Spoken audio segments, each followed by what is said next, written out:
Good afternoon, good evening, LinkedIn friends, Value First Nation. Welcome to another episode of Value First Data with Casey and Klemen. How are we doing today? Doing good. Excited.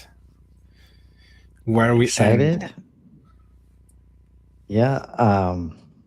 You guys are like having some fun with hugs. You had the first Air Ops hug today, and Casey's got two next week. Not to be outdone. Two next week. Well, Klemen was saying his attendance, and I'm like, well, I'm hoping to have one other person join. Yeah, the in-person one at least. I actually have some Although friends. would just one person be a little awkward? Just in person. Well, so I had some friends who use HubSpot who live close to me, who I used to work with in person, who I planned the in-person hug around. I was like, does this date and time work? And they were like, yes. And I was like, okay, because it's possible no one shows up and we're just at a bar. So just think about that. And they both texted me today. They worked at different companies. They both texted me today and said, shit, I got scheduled for a meeting in New York, in, I don't know, somewhere else. So there goes that. Unbelievable. There goes the ringers. Do you know how many in-person meetings I've gone to in the last 6 years? One. I mean, we're all like, I mean, a lot of us can't wait. No, like two. I would go to more if I could, for sure. I think more and more in-person meetings will be needed. I just don't understand why no one could tell their boss, sorry, I'm going to a bar that day with my friend. Because of a hug? I'm not going to Because of New a York. hug. I'm a very important. I can't go to New York. I have a very important hug to attend. Indeed. There you go, Chris. Speaking of value creation, aren't you glad you asked? I mean, how? Let's go there. Define the value of an in-person event, or even the hug that you did today. You said you had a good number, Klemen. Explain it to the board while you're spending time on that.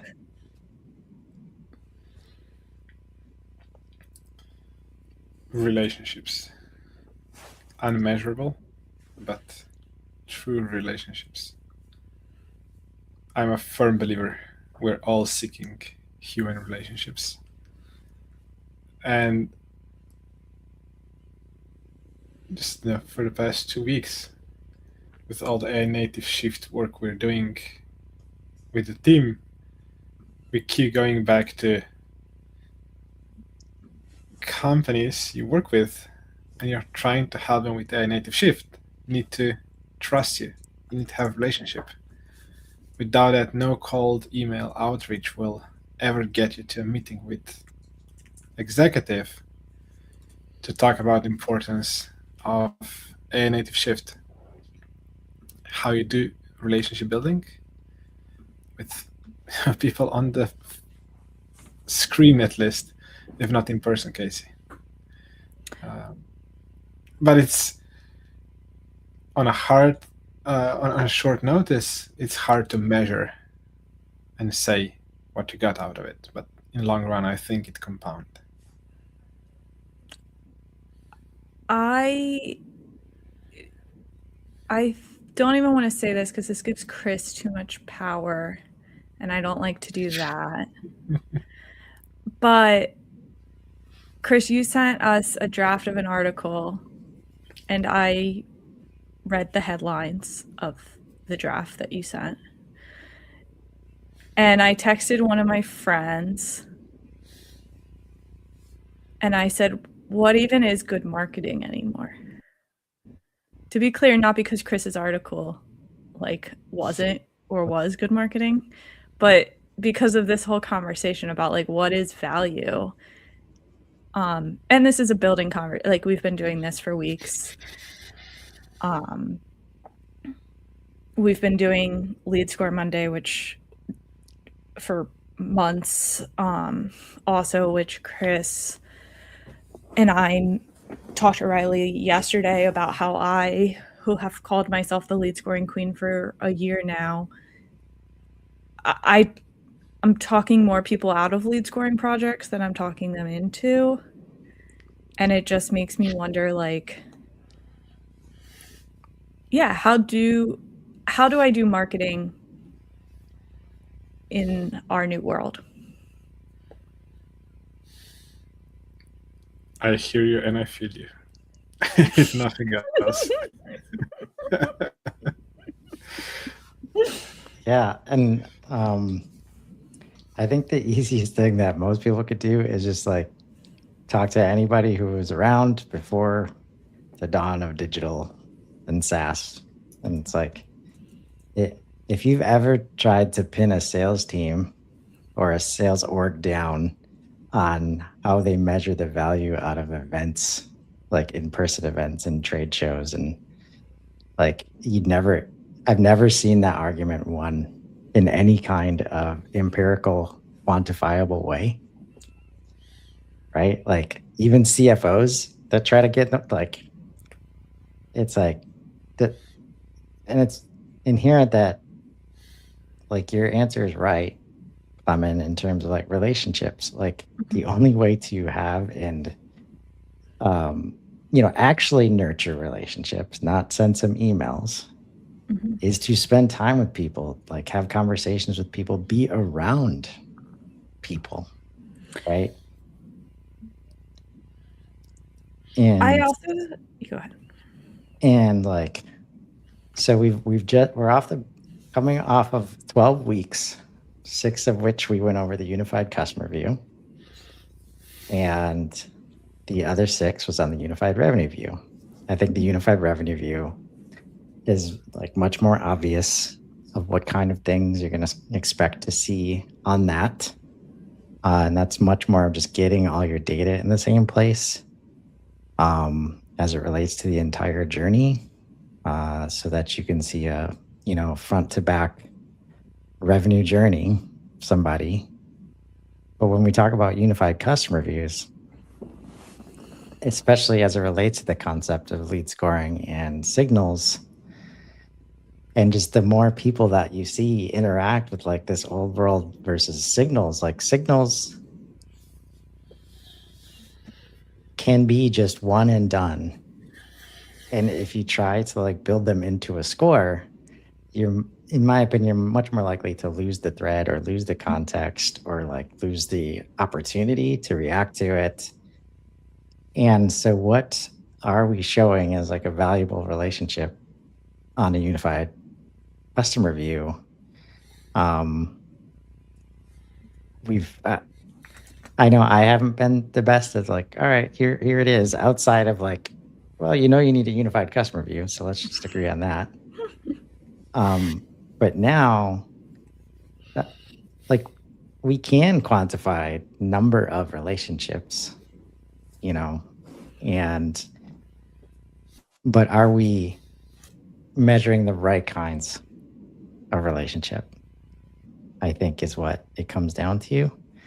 And that's really like if you have a great framework in place for understanding where people are in their journey, which is actually how we started this series, with the value path, just like I scripted it.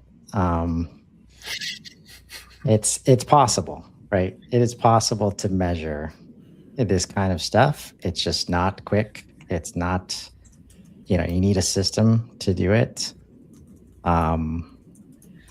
But when you see, like you mentioned that article, Klemen, we saw it last year start with the MIT thing where 95% of AI, projects aren't netting any value. And then you shared this article as we were coming on, 80% of companies cut jobs for AI. It didn't improve their returns, not even a little.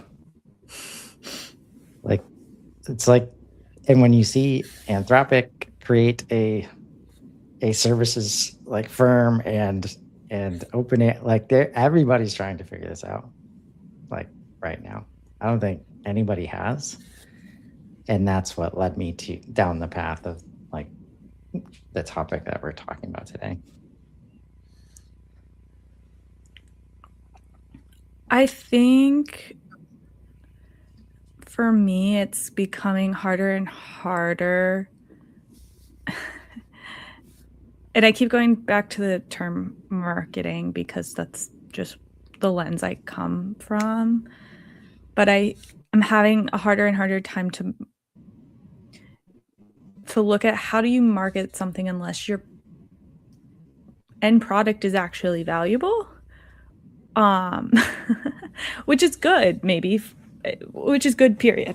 Not maybe, it is good. But when we talk about like building relationships, when we look at like how AI is helping or hurting productivity and things like that, I think at the end of the day, if what you're selling is valuable, then that's all that matters. Like, you know, the unified customer view, the unified revenue view, once someone starts using the product that you're selling, they're going to figure out whether it is or isn't what you promised them or you sold them. And so I think AI is kind of adding to that as well, in people are finding that sooner,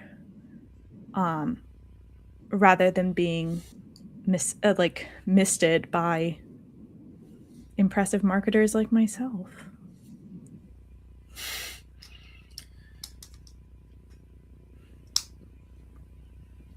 On the other side, going back to relationships and the value of that, AI slop and all that, where it's so much fluff, it's so much noise out there. How do you make people listen to you and not to anyone else who is just saying similar things? It is building the credibility and relationships with people in a way that they trust you and they will go to you when they need help for that system, service, consulting, whatever. And again, how do you measure that, and how do you prove your value from the marketing standpoint? To me, this is yet an unclear answer or path. And then the questions we keep getting, I think, also back to is how do you as a consultant charge for things where the real value you bring to someone is you being able to ask the right questions at the right time, guide them through the process, and because of your expertise and experience, you can do that in an hour or maybe in 5 hours.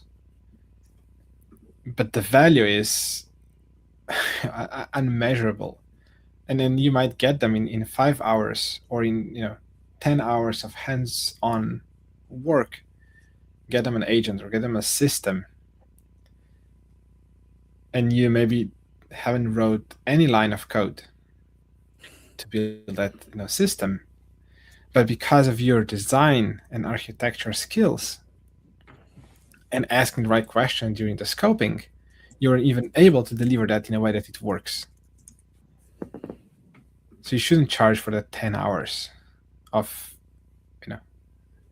the value is elsewhere, the real value. Yeah, it's like you can't. like the product must include expertise and experience, like at some point now. Like products are easy to make, easy to build, um, and without that human participation, it's like you literally have to participate in the life of another human. Like that's how relationships work, and it can't be hands off. Like, and now since everybody's empowered to either build stuff themselves or get answers immediately, it's who's there to add a level of value, like a level of humanity that I'm not getting somewhere else. And all of that's um, hard to measure, but I think AI can help you figure out like how to do it. Um, and I've been like, we know people need to transform. We've been talking about AI native shift for a while, but when somebody asks like, okay, what do I get? Like, what do I get if I sign up for AI native shift? And it's been, oh, well, you get your leadership team like on board with change, and that they will be activated with AI and like all these things. That's like, okay, what does that mean to this organization or to me? And I started down this path that led to the value creation protocol, um, because I'd never heard of human context protocol, but it was a natural reaction to feeling like, all right, everybody's got MCP working, and there's so many things happening of agents talking to agents, and integration's not as important anymore. And like, but is anybody talking about humans, like in their ability to talk with AI, let alone their ability to still not be able to talk to like each other? And so I started looking into HCP, and lo and behold, MIT, Stanford, uh, we're already working on that as an open protocol, but it was still related to like references and custom instructions and like those kinds of attributes, so that you do have a protocol of working with AI. But then the challenge that we've been seeing is that you can have 10 different people building stuff in the organization, but it's really hard to get them collaborating together and not building in silos. And at that point, are they, how do you know they're creating value like for the organization?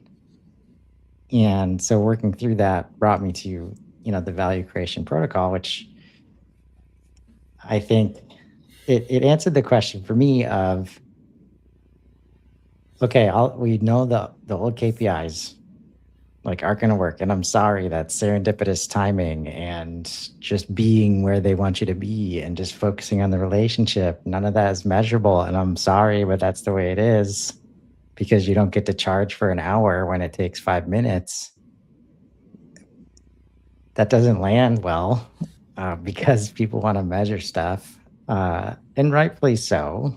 You want to understand where you're at and where you're going and how long it's going to take you to get there, and things like that. But I think there's a play here to actually define what value creation looks like beyond dollars and cents. And if organizations don't start doing that, like I'd be so interested to hear one of those conversations where it's like we cut all of these jobs and it didn't help the bottom line at all. Like what do you even do like at that point?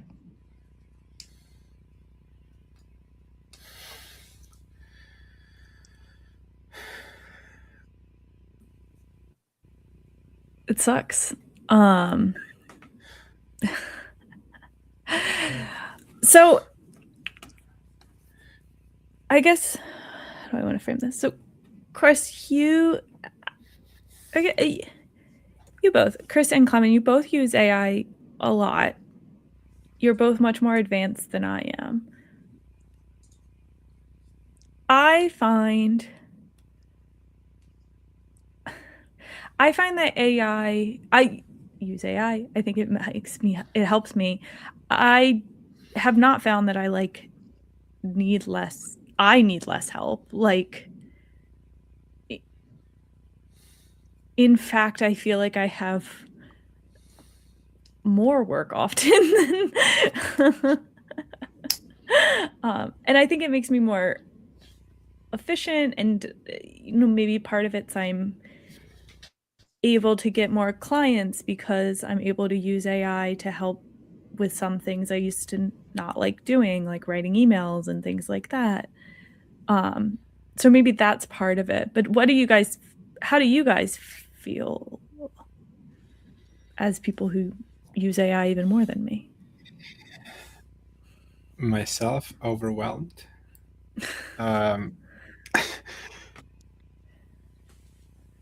Where to start? From my personal experience, currently the feeling is my mind is even more bloated with everything, because in the past I was working on one task for 30 minutes, Mhm.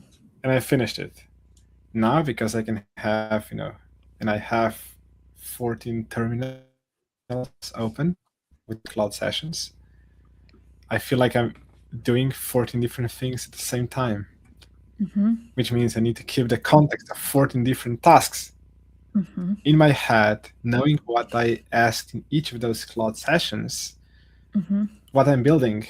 I'm building, agent for something, then I'm building my second brain, and then I'm building 5 different apps, and then I'm building, a framework, and then I'm building a presentation, then I'm building a quote, and whatnot, and then 4 different brands, and all that.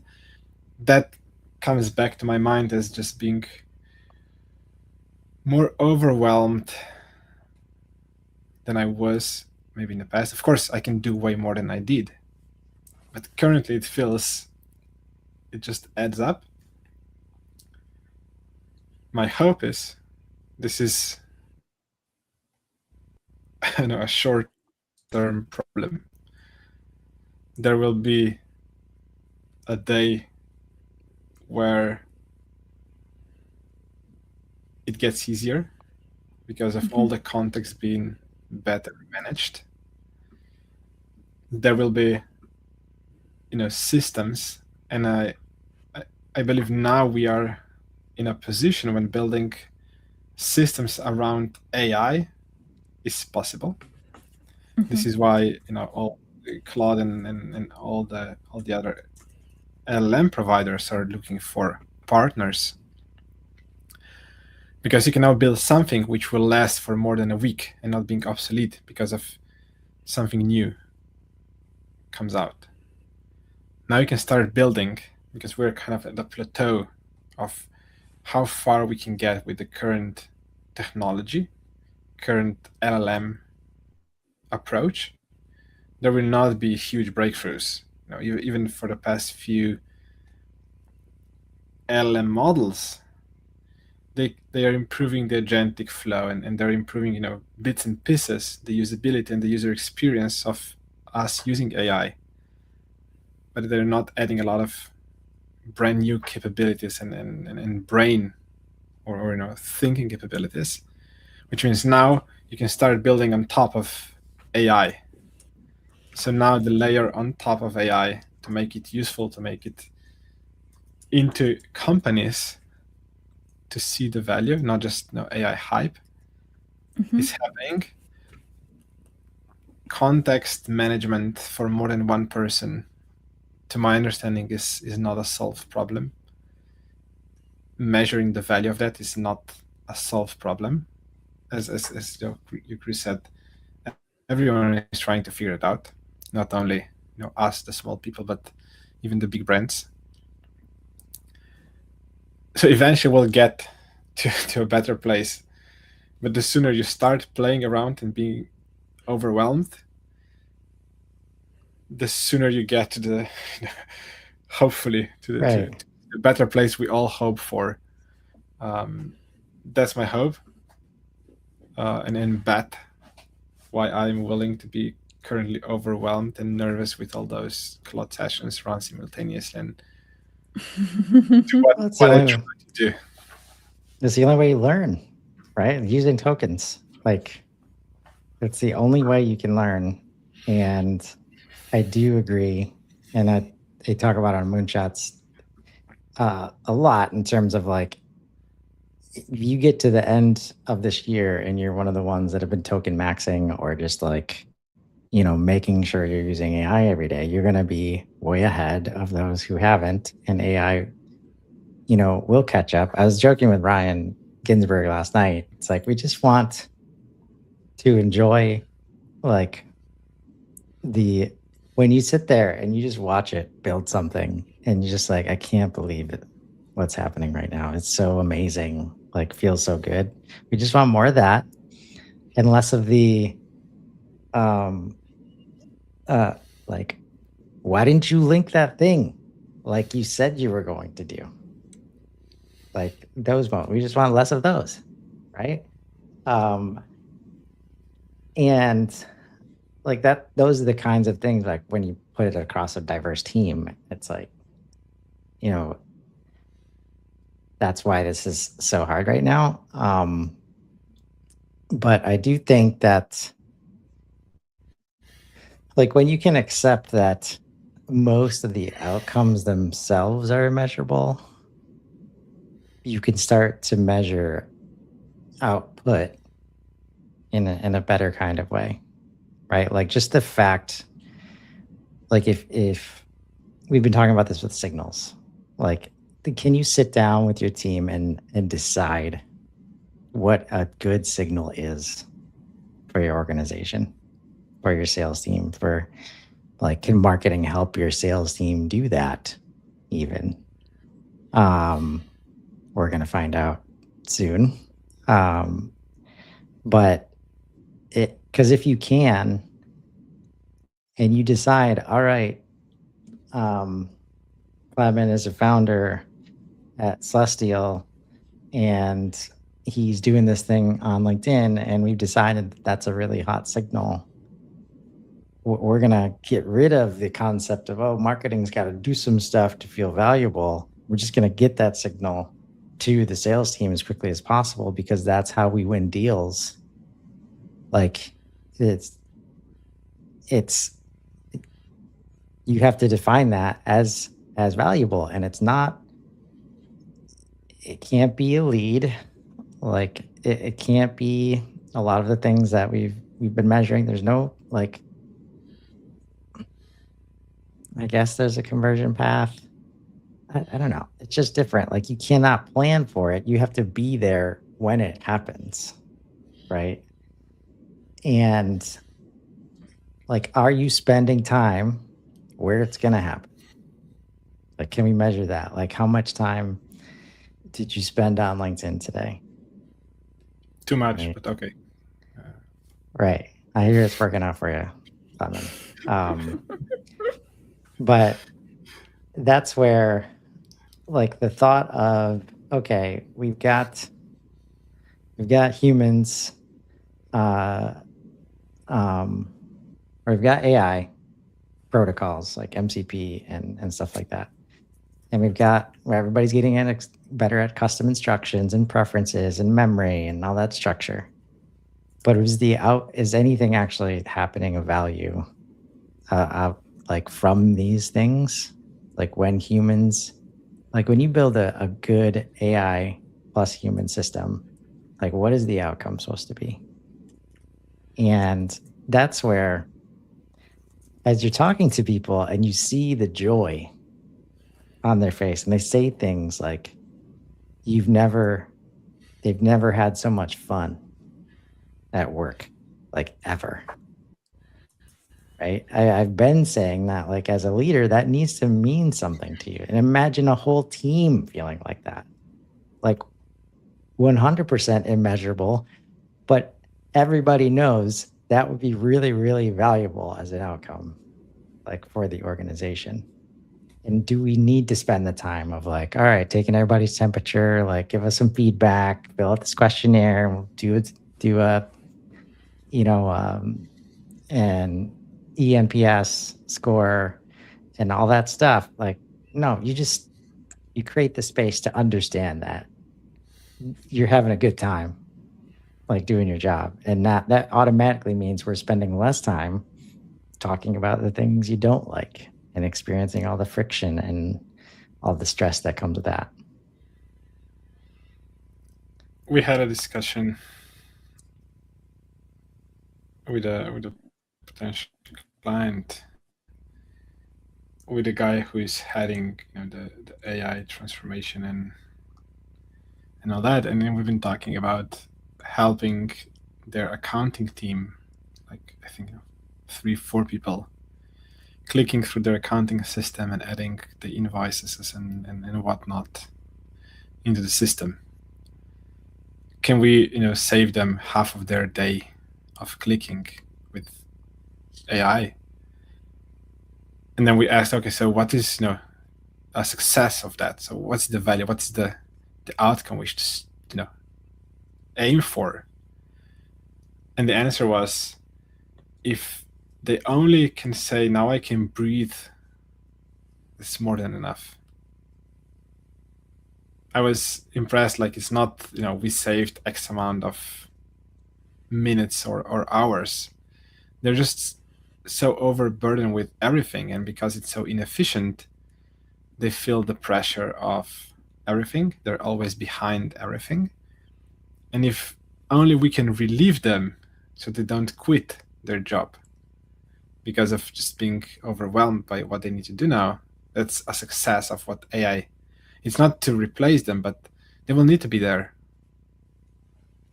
to just give them time to breathe. They don't need to do more than what they're currently doing, but if they can live and have fun at work and just not being in rush hour every day, that was described as a success of helping the accounting team with AI.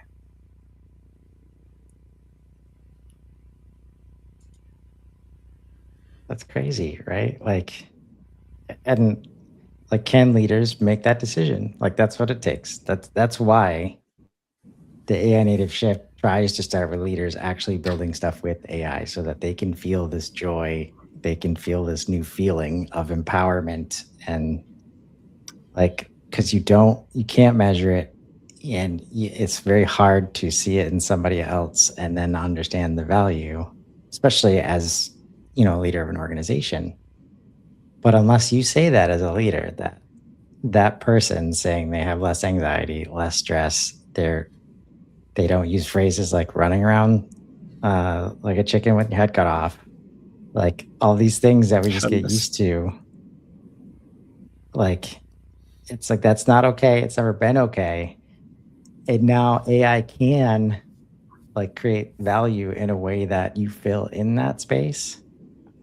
But if you can't decide like what's going to be in there, and like, I think that's what we're seeing in a lot of these stats, because clearly it's like the opposite, I'm sure, is that they expected everybody to have 14 windows open, and that's why they thought they could cut like a bunch of staff, and then surprise, like it doesn't work out like they intended it. Mm-hmm.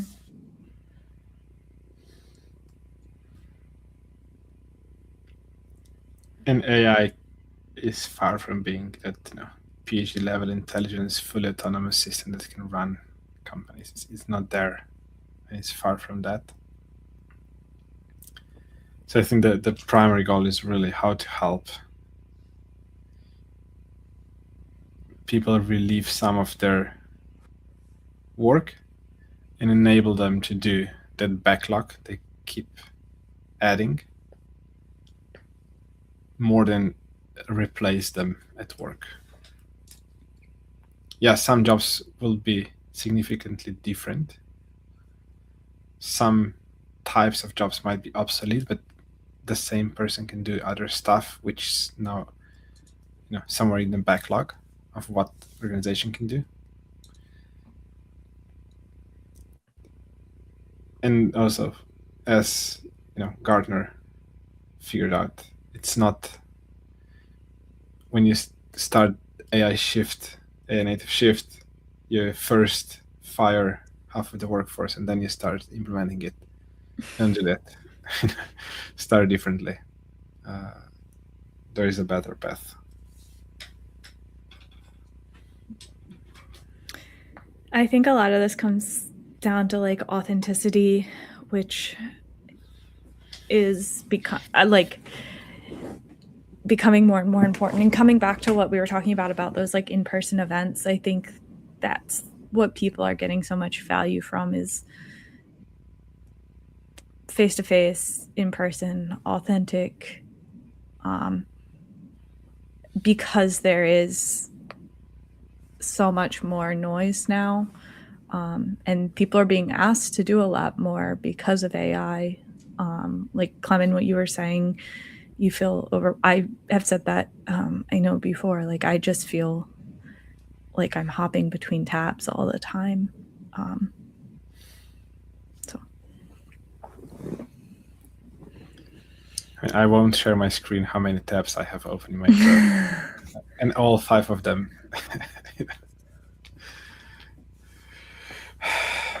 Yeah.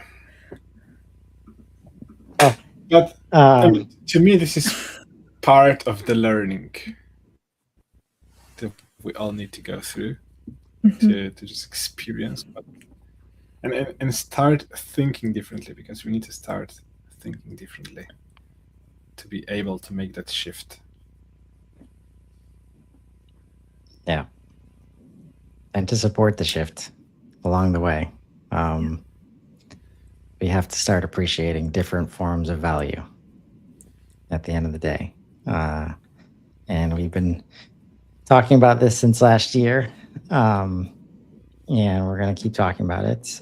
I think there are some metrics and some measurable moments related to this protocol that I think can put most businesses in a really good position to actually understand and want to take the time to define what value looks like for the organization.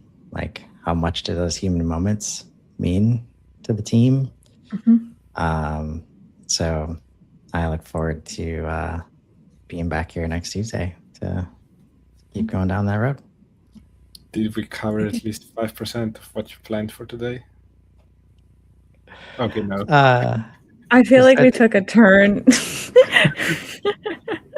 I mean, we covered the problem. We covered the problem statement, I think. And then we'll get into, I mean, if the website would have been done by my AI friends by the time, sometime in the middle of the show. Yeah, we'll get them. We'll get them next week. It's a really good example of like AI doesn't always work the way we want it to. If I were to show you, when Casey asked what is good marketing, is not what I'm looking at right now. Like, it's definitely not. Like, so yeah. Hopefully it'll look a little better next week. But we're gonna continue the conversation around value creation protocol. See you next week. See you guys next week. Take care.